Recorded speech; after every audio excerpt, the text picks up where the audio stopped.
Ketika teman mau pinjam duit, kenapa kita susah nolaknya? Ini psikologinya. Di sore yang indah, notifikasi WhatsApp bunyi. Teman, bro lagi sibuk? Kita, gak juga kenapa. Teman, aku sebenarnya agak sungkan yang mau ngomong.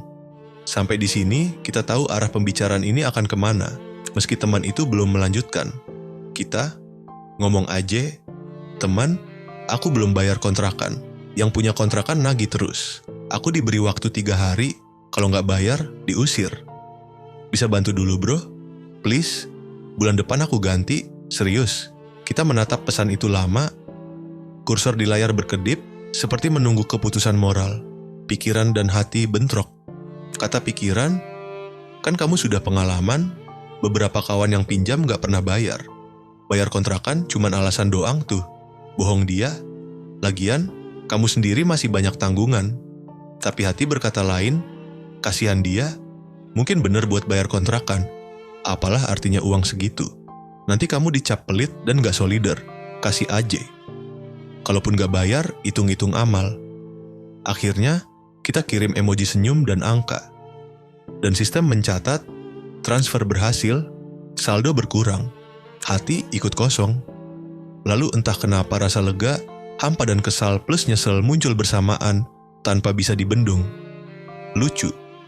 Kita sering ragu mengeluarkan uang buat diri sendiri, tapi begitu mudah memberikannya buat orang lain. Dan di situ, pertanyaan mulai mengusik. Kenapa kita lebih rela kehilangan uang daripada kehilangan hubungan pertemanan? Survei Kata Data Insight Center 2022, lebih dari 60% responden di Indonesia pernah dipinjam uangnya oleh teman atau keluarganya. Mayoritas dari mereka, yaitu lebih dari 70%, mengaku susah untuk menolak, meski kondisi keuangan mereka sendiri sedang pas-pasan. Mereka merasa tidak enak untuk tidak memberi pinjaman. Ironisnya, lebih dari separuh kasus berakhir dengan utang tak terbayar penuh. Kita tahu betul bahwa memberi pinjaman uang seringkali berarti ucapan selamat tinggal, karena uang itu tak akan pernah kembali lagi. Tapi, tetap saja kita tak kuasa untuk menolak. Meskipun kita juga tahu bahwa wajah melas dan suara sendu yang ditampakkan kawan kita itu seringkali hanya acting yang dibuat-buat.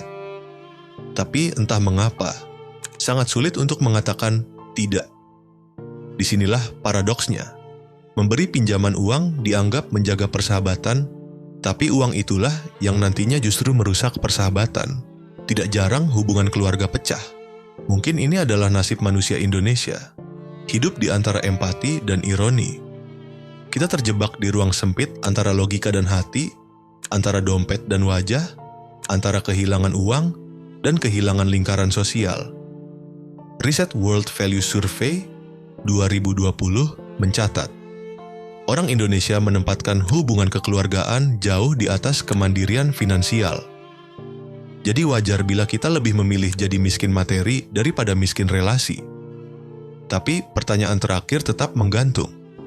Apakah benar kita menjaga hubungan dengan memberi pinjaman? Atau justru kita perlahan-lahan menghancurkan hubungan itu dengan membiarkan utang jadi bom waktu? Dalam psikologi, ada istilah decision fatigue dan emotional hijacking. Otak kita memiliki 2 pusat kendali, rasional di prefrontal cortex dan emosional di amigdala. Di momen ketika seseorang meminta pinjaman, otak kita berperang.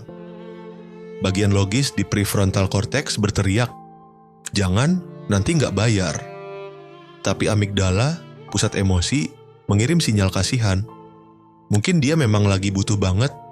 Mirror neuron membuat kita ikut merasakan penderitaan orang yang meminta.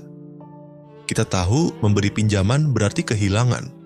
Tapi menolak membuat kita kehilangan sesuatu yang lebih menakutkan. Kehilangan muka. Kehilangan status sosial. Kehilangan relasi. Kesimpulannya, empati mengalahkan kalkulasi. Neuroscience juga menemukan fenomena loss aversion. Kita lebih takut dianggap pelit atau tidak peduli daripada kehilangan uang. Kehilangan citra sosial lebih menyakitkan daripada kehilangan angka di rekening. Jadi, kita bayar harga dengan dompet demi menjaga harga diri sosial. Byung-Chul Han menulis, manusia modern kehilangan kemampuan untuk mengatakan tidak. Karena harmoni sosial harus dijaga, meski lewat kepalsuan. Kita memberi pinjaman demi memuaskan ego yang takut pada konflik. Padahal, justru pinjaman itulah api penyulut konflik. Jadi harmoni yang kita jaga sebenarnya palsu. Dan kita tahu itu. Tapi tidak berdaya. Kata Slavoj Žižek, superego zaman ini justru menyiksa kita dengan perintah halus untuk selalu jadi orang baik, jadi pahlawan, jadi dewa penolong. Meski diam-diam menderita, saat pinjaman ditransfer dan teman membalas via WhatsApp, "Makasih banyak bro, lu emang baik banget, gua gak tahu harus bilang apa." Seketika itu juga saraf kebahagiaan kita melompat kegirangan, merasa jadi Superman, tapi hanya sesaat. 5 menit kemudian, nyesel bercampur pusing dan merasa kecolongan. Di mata Kierkegaard, manusia selalu terjebak dalam pilihan yang absurd, memilih antara jadi manusia otentik, jujur menolak, atau manusia sosial, berbohong demi harmoni. Menolak pinjaman berarti jujur pada keterbatasan diri, tapi juga berarti mengorbankan relasi sosial. Kadang uang bisa kembali, tapi hubungan retak. Kadang hubungan terjaga, tapi dompet bolong. Mungkin disitulah tragedi jadi manusia. Hidup bukan sekadar angka di rekening, tapi juga luka di hati. Antropolog Francis Marcel Mauss dalam The Gift menulis, "Memberi bukanlah transaksi, tapi ritual sosial." Dalam banyak masyarakat tradisional, memberi utang adalah memberi kehormatan, bukan kehilangan. Fenomena utang punya akar sejarah yang kuat. Di Mesopotamia, raja-raja kerap menghapus utang rakyat dalam upacara clean slate agar stabilitas sosial terjaga. Di kerajaan Babilonia, utang rakyat sering dihapus lewat dekret amargi, kata yang berarti kebebasan. Akar kata liberty modern. Romawi kuno menggantung warga yang tak bisa membayar utang di pasar sebagai tontonan. Eropa abad pertengahan melarang bunga karena dosa. Lalu kapitalisme mengubah dosa itu jadi mesin dunia. Indonesia adalah masyarakat kolektif. Budaya gotong royong, tepas selira, jangan sampai memutus silaturahmi, semuanya membuat menolak jadi hampir mustahil. Di Indonesia, pinjaman seringkali dianggap utang sosial, bukan utang finansial. Maka menolak berarti menolak identitas komunitas. Itulah sebabnya dalam adat Jawa dikenal pepatah, "Mangan ora mangan sing, penting kumpul." Bahkan kalau perut lapar, hubungan harus tetap dijaga. Di Minangkabau hingga pesisir Bugis, utang bukan angka, tapi janji. Tidak ada bukti tertulis. Yang mengingat adalah hati. Menolak pinjaman berarti menolak kepercayaan, dan dalam masyarakat tradisional, kepercayaan lebih berharga dari beras. Jadi, kesulitan menolak pinjaman uang hari ini bukan karena kita lemah secara personal, tapi karena memori sosial kita dibentuk oleh ribuan tahun budaya gotong royong. Selain itu, ini juga dipengaruhi trauma kolonialisme. Pada masa kolonial, Belanda memperkenalkan sistem ekonomi utang lewat tanam paksa dan sistem ijon.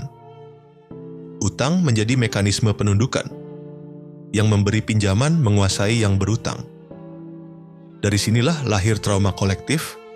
Menolak memberi pinjaman sama dengan memutus rantai perlindungan sosial, karena dalam sistem kolonial, hanya jaringanlah yang bisa melindungi dari tekanan ekonomi. Di era digital, utang mengalami metamorfosa moral, dari rasa iba menjadi sistem, dari hubungan manusia menjadi hubungan data di gadget. Jika dulu utang urusan hati, sekarang ia jadi urusan aplikasi. Dulu, ketika seseorang meminjam uang, ada tatapan mata, rasa sungkan, bahkan air mata. Sekarang hanya ada aplikasi. Tidak ada wajah, tidak ada rasa malu, yang ada hanya skor kredit.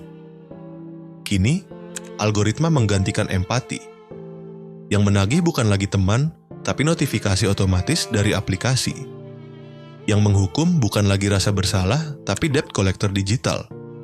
Tapi ironisnya, di tengah digitalisasi dan algoritma, orang Indonesia tetap tak sanggup menolak ketika teman datang dengan wajah sedih. Kita mungkin sudah pakai e-wallet, tapi masih punya hati yang sama. Takut dibilang pelit, takut memutus silaturahmi. Kita mewarisi ribuan tahun budaya berbasis rasa meski hidup di zaman yang dikendalikan sistem tanpa rasa bernama algoritma.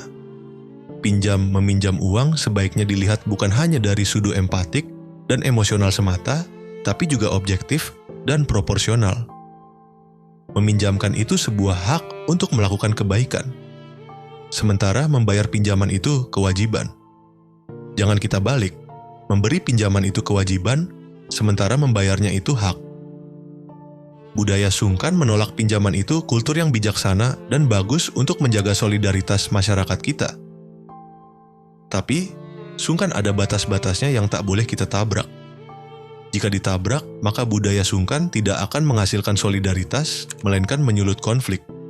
Kadang menolak adalah cara menjaga harmoni. Karena memberi tanpa batas bukan kebaikan, tapi bentuk pelanggaran pada keseimbangan relasi. Kadang menolak pinjaman bukan berarti tak berempati, tapi memberi ruang bagi hidup berjalan alami tanpa keterpaksaan moral atau rasa bersalah buatan sosial. Menolak dari kejernihan lebih manusiawi daripada memberi dari rasa bersalah. Karena keduanya adalah latihan untuk memahami batas diri sebagai bagian dari latihan batin.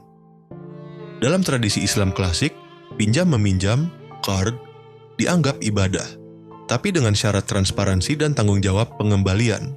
Hadits Nabi Shallallahu Alaihi Wasallam, barang siapa melepaskan kesusahan seorang mukmin di dunia, Allah akan melepaskan kesusahannya di hari kiamat. Dalam Kristen ada ayat, lebih berbahagia memberi daripada menerima.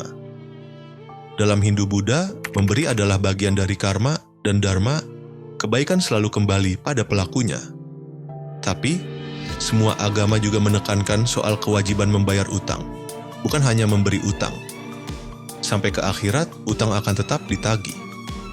Disinilah batas tipis sering tumpang tindih. Tidak memberi utang karena si peminjam tak bertanggung jawab beda dengan pelit. Justru orang yang gak mau bayar utang itu yang pelit. Tapi, tetap saja kita sering tak berdaya dan merasa bersalah jika menolak untuk memberi utang. Ada mitos kuat di dalamnya. Freud mungkin akan menyebut ini sebagai superego kolektif. Perasaan bersalah jika menolak, meski kita tahu akan rugi. Pada akhirnya, kita mungkin akan selalu kalah ketika berhadapan dengan dua musuh yang tak kasat mata, rasa iba dan rasa takut kehilangan relasi. Maka tidak heran, di negeri ini orang lebih berani kehilangan uang daripada kehilangan teman. Tapi ironisnya, di ujung cerita, kita sering kehilangan keduanya, uang dan pertemanan.